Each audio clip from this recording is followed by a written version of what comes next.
हम ले आए थे 2a बराबर -2। हमें जो मान ज्ञात करना है वह a का ज्ञात करना है। तो a के साथ जो कुछ भी स्कोर है उसको भेजना पड़ेगा, पक्षांतर करना होगा। तो पक्षांतर करते हैं तो क्या होगा, अपूर्ण में जाएगा, यानी कि भाग में, जो कि इधर 2 गुणा में है उस ओर भेजेंगे हम, भाग में पहुंच जाएगा। तो 2 से 2 खत्म, a बराबर क्या मिला हमें, -1। 2 से कट गया 2, क्या बचा, 2 से 2 को आप भाग दोगे 1 ही तो बचेगा, और चिन्ह का आपको ध्यान रखना ही है। तो हमारे पास बचा a बराबर -1। अब एक पूर्णांक हमें मिल गया। अब हमें देखना है दूसरा पूर्णांक। तो उसके लिए क्या करें, a का मान समीकरण नंबर 1 या 2 में से किसी एक में रख देते हैं। तो यहाँ लिख देंगे हम a का मान समीकरण 1 में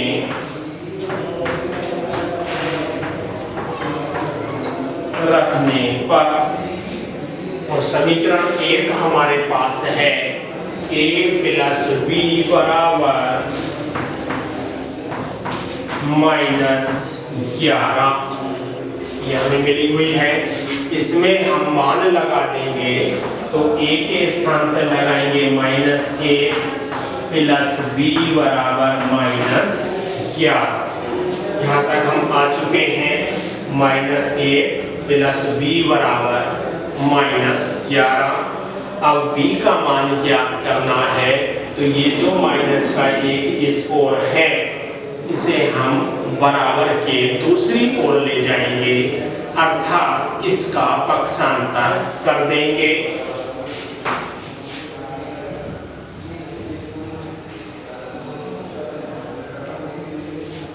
तो ये हो जाएगा हमारा b बराबर, इधर माइनस का 1 है उस ओर लेके जाएंगे, प्लस का हो जाएगा तो -11,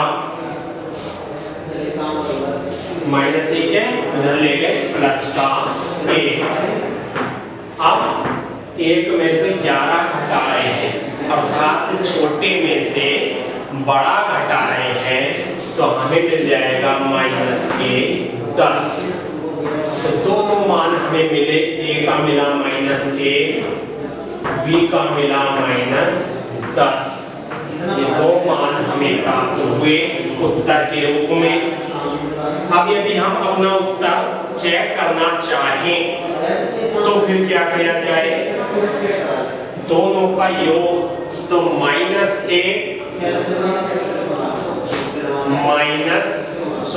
है बीच में और माइनस के 10, तो +- अर्थात -11। योग सही है, दोनों की गुणा कर लो a b ज्ञात करने के लिए। तो माइनस प्लस और 10 एकम 10, गुणनफल हमारा 10 आ गया। इसका मतलब ये हमारा क्लियर है कि हमने सही सवाल सॉल्व किया है। तो इसे आप नोट कर लेंगे और इसके बाद अगले खंड की ओर चलेंगे, जो कि क्वेश्चन नंबर 1 का अंतिम खंड है। जल्दी से नोट करेंगे इसे।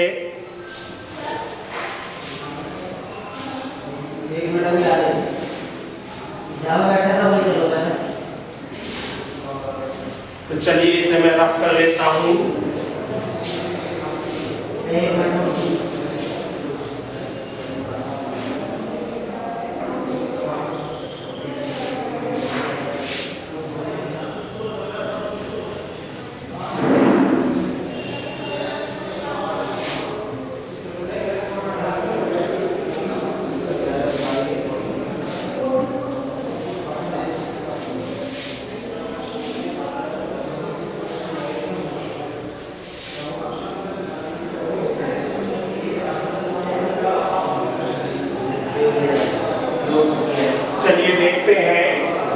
इस क्वेश्चन का लास्ट खंड हमसे क्या कह रहा है?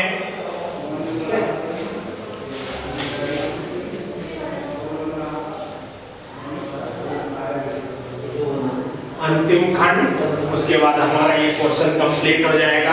Question number 1। तो क्वेश्चन नंबर 1 का 7वां खंड हम सरल करने जा रहे हैं। सारे खंड एक जैसे हैं। यदि आप किसी एक खंड को समझ लें तो आप पूरा क्वेश्चन नंबर 1 के अंदर जितने भी खंड हैं, यदि जैसे जितने भी क्वेश्चन हैं, उन सबको आप अच्छे से सरल कर सकते हैं। तो अंतिम क्वेश्चन की ओर हम चल रहे हैं, जो कि हमें दिया हुआ है a + b = 8। यहाँ पर अब जो भी हमें एक समीकरण मिली हुई है, उसे मैंने कहा था कि उसे हम समीकरण नंबर 1 मानकर कार्य करेंगे। वह गुणनफल के रूप में भी हमें कुछ ना कुछ देता है क्वेश्चन में, और इस क्वेश्चन में जो हमें मिला हुआ है वह है AB = -20। यहाँ पर दोनों चीजें हमें प्राप्त हो गई हैं, a + b = 8 और AB = -20। अब एक समीकरण प्लस की है हमारे पास, दूसरी समीकरण माइनस वाली हमें प्राप्त करनी है। प्रयास करते हैं।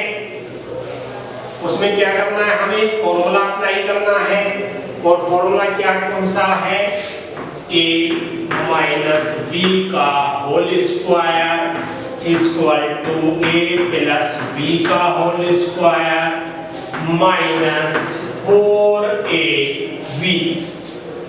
फॉर्मूले से आप सब परिचित हो चुके हैं, प्रत्येक सवाल में रिवाइज हो रहा है। तो इस फॉर्मूले में हमें मान लगाने हैं। तो a + b का मान मिला हुआ है हमें 8, तो 8 का स्क्वायर -4ab। ab का मान हमें मिला हुआ है -20। क्लियर हुई बात? इतना हमें मिल चुका है। अब आगे हम ध्यान दें तो 8 की घात 2 यानी 8 × 8 = 64, और माइनस माइनस प्लस 20 चौक कितना हो जाएगा आपका? 80। दोनों को ऐड कर लेंगे और ऐड कर लेते हैं एक साइड, तो 4, 8 और 6 हमारे मिल गए 14। तो हमें जो योगफल प्राप्त हुआ वह हुआ 144 यानी 144।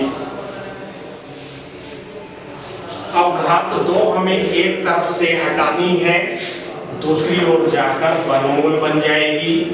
तो इसे हम हटा लेते हैं, इधर जाएगी रूट यानी वर्गमूल के रूप में। अब समस्या है कि इस 144 का वर्गमूल हमें निकालना है, तो उसे कैसे निकालें हम? 144 अब इक्वल टुकड़े कर लेते हैं, तो टुकड़े हमारे बैठेंगे 12 × 12, जो कि हमारा समान टुकड़ों के रूप में आ जाएगा। और क्या बचेगा? 12, एक गायब कर लेंगे, एक हम शेष रख लेंगे। तो हमें जो प्राप्त हुआ 12, और इसे मान लेंगे समीकरण नंबर 2। दोनों समीकरण हमें प्राप्त हो गई है। एक क्वेश्चन में दी हुई थी, एक हमने स्वयं से प्राप्त की है। तो अगले चरण की ओर चल रहे हैं क्वेश्चन के।